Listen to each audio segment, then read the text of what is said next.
ये चल रहा है। हेलो दोस्तों, आपका स्वागत है इस वीडियो में। और आज हमारे साथ हैं मिर्जा गालिब में अपनी सेवा को बहुत दिनों तक 44 वर्षों तक दे चुके 1976 से अरुण कुमार प्रसाद। और उनसे जानने की हम कोशिश करेंगे कि क्या इनकी जर्नी रही। और हाल फिलहाल मैं इनको इस वीडियो के माध्यम से इसलिए भी ला रहा हूं ताकि इस वक्त इलेक्शन का दौर चल रहा है और ये जन सुराज में भी हैं। तो स्वागत है सर आपका इस वीडियो में। धन्यवाद। आप मुझे ये बताइए सर, 1976 में आपने मिर्जा गालिब को ज्वाइन किया, 1969 में ही खुला था, तो कैसी जर्नी रही सर आपकी? मिर्जा गालिब कॉलेज में जो आप हमसे पूछ रहे हैं कि जर्नी कैसी रही, तो मिर्जा गालिब कॉलेज एक मुस्लिम अल्पसंख्यक महाविद्यालय है और यहाँ जितने भी छात्र छात्राएं हैं उसमें सभी वर्गों के लोग यहाँ पढ़े हैं, पढ़ाई हुई है, कभी कोई भेदभाव नहीं रहा है। और जो भी बच्चे यहाँ से पढ़ के निकले हैं वो आज भी बहुत अच्छे अच्छे स्थान पर कार्य कर रहे हैं, क्योंकि यहाँ की शिक्षा की गुणवत्ता काफ़ी अच्छी रही है। मुझे ये बताइए, शिक्षा पे तो हम लोग एक सेशन भी रखेंगे अलग से कभी भी, लेकिन बस लोगों को जानकारी देनी थी कि आपने मिर्जा गालिब में 44 वर्षों तक अपनी सेवा दी है, आपने डिफरेंट पोस्ट पे, है ना। अब आते हैं डायरेक्टली हम लोग। सर, इलेक्शन का दौर चल रहा है, पार्टियां अपने आप को अलग अलग, चाहे किसी भी पार्टी का मैं नाम नहीं लेना चाहूँगा, सब अपने आप को बता रहे हैं कि हम बेस्ट, हम बेस्ट, हम बेस्ट। क्या लगा जन सुराज में आपको बेस्ट? जन सुराज से जुड़ने का जो सबसे मेरा बड़ा कारण है कि जन सुराज का जो एजेंडा है, वह पहला जो एजेंडा है वह है बेरोजगारी और पलायन को रोकना, दूसरा है शिक्षा और तीसरा है भ्रष्टाचार मुक्त प्रशासन। तो आज के संदर्भ में हमें ऐसा लगता है कि समाज को इस तीनों क्षेत्रों में आगे बढ़ने की आवश्यकता है। हमारा बिहार राज्य अन्य राज्यों के तुलना में बहुत ही पिछड़ गया है। यह ऐसा था नहीं, यह जो बिहार राज्य है, यह बिहार राज्य कभी हर एक क्षेत्र में अग्रणी था, लेकिन आज हम देखते हैं कि यहाँ जो है सो अशिक्षा ज़्यादा है, भूखमरी ज़्यादा है और पलायन ज़्यादा है, बेरोजगारी ज़्यादा है। तो हमारे युवा क्या करें कि रोजगार हो? यहाँ रोजगार के साधन नहीं है और रोजगार के साधन नहीं रहने के कारण ये लोग यहाँ बिहार से दूसरे प्रदेशों में जाकर नौकरी करते हैं और इनको जो दूसरे प्रदेश में है वहाँ बहुत सी यातनाएं भी इनको झेलनी पड़ती है। ये देख के बड़ा दुख लगता है कि हमारा बिहार राज्य जो कभी स्वर्णिम काल से गुजरा है, यहाँ जो है सो प्रजातंत्र की यहाँ जननी ये बिहार रहा है और वो राज्य आज बहुत पिछड़ गया है।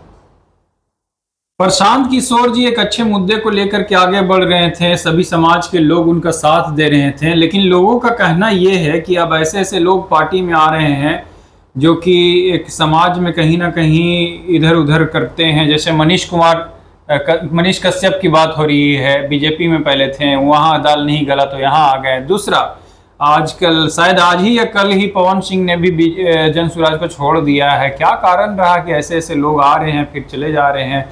और जो पहले क्रेज था, आज से 6-7 महीना पहले जन सुराज का, वो क्रेज धीरे धीरे कहीं ना कहीं अपनी ही पटरी से हटते चला जा रहा है। नहीं, ऐसी बात तो नहीं है।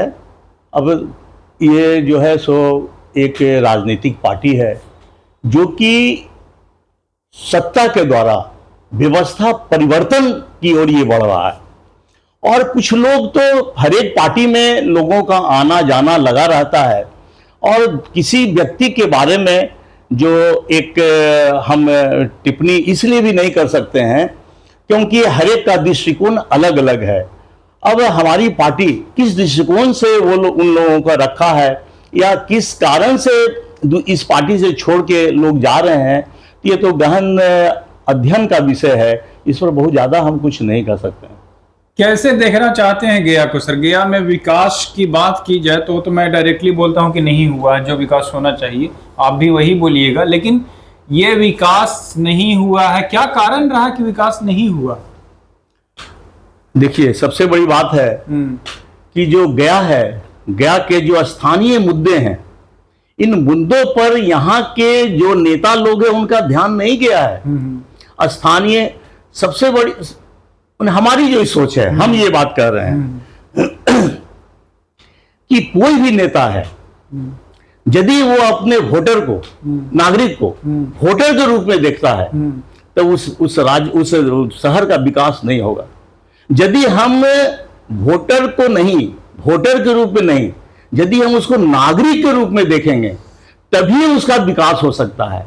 लेकिन आज जितनी भी राजनेताएं हैं वो नागरिकों को वोटर के रूप में देखता है, और वोटर के रूप में देखने के कारण वोट लेने के बाद उन नागरिकों की सुरक्षा, उनके उत्थान, उनके विकास पर किसी का ध्यान नहीं रहता है।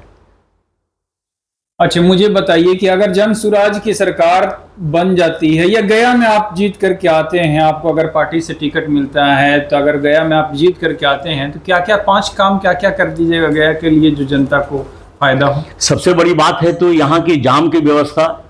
जाम जो शहर में आप निकल नहीं जा सकते हैं, एक नंबर पे। हाँ। एक नंबर पर हम ये कर सकते हैं कि यहाँ का जो ये ट्रैफिक का जो है, जो शहर में जो जाम लगा रहता है उससे मुक्ति को जरूर हम दिलाएंगे। दूसरा है कि जो अविकसित क्षेत्र है उन अविकसित क्षेत्रों को विकसित करना। ये नहीं कि जो विकसित जगह है उसी पर हम अपनी सारा जो योजना है उस पर हम खर्च करें। जो अविकसित क्षेत्र है उन लोगों पर ध्यान दें। तीसरा है कि जो स्कूल है, आज स्कूल जो है वो एक वितरण केंद्र बन गया है पदार्थों का। कहीं साइकिल वितरण किया जा रहा है, कहीं खिचड़ी वितरण किया जा रहा है। अरे भाई, वहां पहले गुणवत्ता होना चाहिए शिक्षा में। वो वितरण जो हम देख रहे हैं कि हर एक स्कूल में बच्चे जा रहे हैं, उनको लग रहा है कि आज हमको साइकिल मिल जाएगा, हमको खिचड़ी खाने को मिल जाएगा या हमें पुस्तक मिल जाएगा। उस शिक्षा पर देखना है कि स्कूल के शिक्षा की गुणवत्ता को हम बढ़ाएं। 3 हुआ। चौथा है कि ये जो बेल्हा के पास वो जो गुमटी है उस पर फ्लाईओवर बागेश्वरी के पास बनने का बहुत बड़ा काम 4 हो गया, क्योंकि वहाँ जो जाम का व्यवस्था है आने जाने में लोगों को बहुत ही असुविधा होती है। और 5वां है कि एक स्वास्थ्य के लिए, कि स्वास्थ्य के क्षेत्र में भी हमें काम करने की आवश्यकता है।